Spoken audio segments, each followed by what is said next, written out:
সূরা আদ-দাহর। পরম করুণাময় মেহেরবান আল্লাহর নামে শুরু করছি। মানুষের উপরে কি অন্তহীন মহাকালের এমন একটি সময় অতিবাহিত হয়েছে যখন সে উল্লেখযোগ্য কোনো জিনিসই ছিল না? আমি মানুষকে এক সংমিশ্রিত বীর্য থেকে সৃষ্টি করেছি যাতে তার পরীক্ষা নিতে পারি। এ উদ্দেশ্যে আমি তাকে শ্রবণ শক্তি ও দৃষ্টিশক্তির অধিকারী করেছি। আমি তাকে রাস্তা দেখিয়ে দিয়েছি, এরপর হয় সে শুকরগুজার হবে, নয়তো হবে কুফুরের পথ অনুসরণকারী। আমি কাফেরদের জন্য শিকল, বেড়ি এবং জ্বলন্ত আগুন প্রস্তুত করে রেখেছি। বেহেশতে নেককার লোকেরা পান পাত্র থেকে এমন শরাব পান করবে যাতে কর্পূর পানি সংমিশ্রিত থাকবে। এটি হবে একটি বহমান ঝর্ণা। আল্লাহর বান্দারা যার পানির সাথে শরাব মিশিয়ে পান করবে এবং যেখানে ইচ্ছা সহজেই তার শাখা প্রশাখা বের করে নেবে। এরা হবে সেসব লোক যারা দুনিয়াতে মান্যত পূরণ করে, সে দিনকে ভয় করে যার বিপদ সবখানে ছড়িয়ে থাকবে। আর আল্লাহর মহব্বতে মিসকিন, ইয়াতিম এবং বন্দীকে খাবার দান করে এবং তাদেরকে বলে, আমরা একমাত্র আল্লাহর উদ্দেশ্যেই তোমাদের খেতে দিচ্ছি, আমরা তোমাদের কাছে এর কোনো প্রতিদান বা কৃতজ্ঞতা পেতে চাই না। আমরা তো আমাদের রবের পক্ষ থেকে সেদিনের আযাবের ভয়ে ভীত, যা হবে কঠিন বিপদ ভরা অতিশয় দীর্ঘদিন। আল্লাহ তাআলা তাদেরকে সেদিনের অকল্যাণ থেকে রক্ষা করবেন এবং তাদেরকে সজীবতা ও আনন্দ দান করবেন, আর তাদের সবরের বিনিময়ে তাদেরকে জান্নাত ও রেশমি পোশাক দান করবেন। তারা সেখানে উঁচু আসনের উপরে হেলান দিয়ে বসবে, সেখানে রোদের উত্তাপ কিংবা শীতের তীব্রতা তাদের কষ্ট দেবে না। জান্নাতের বৃক্ষরাজির ছায়া তাদের উপর ঝুঁকে পড়ে ছায়া দিতে থাকবে, আর তার ফলরাজি সবসময় তাদের নাগালের মধ্যে থাকবে।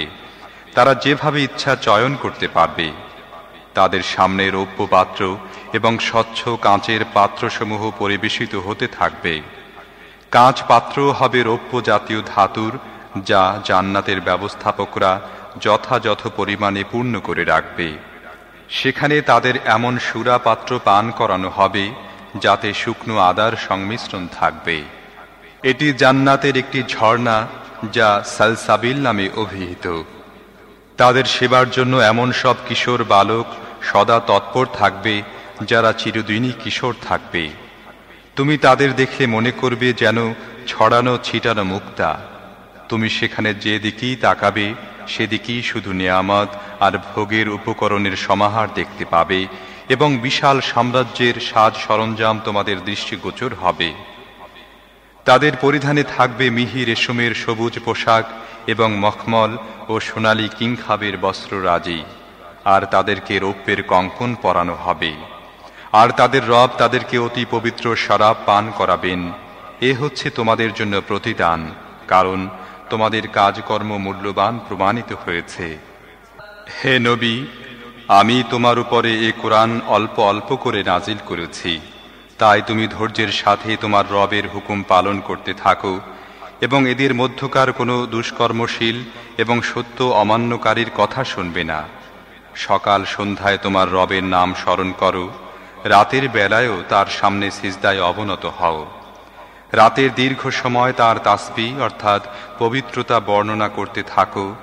এসব লোক তো দ্রুত লাভ করা যায় এমন জিনিসকে অর্থাৎ দুনিয়াকে বেশি ভালোবাসে এবং ভবিষ্যতে যে কঠিন দিন আসছে তাকে উপেক্ষা করে চলছে।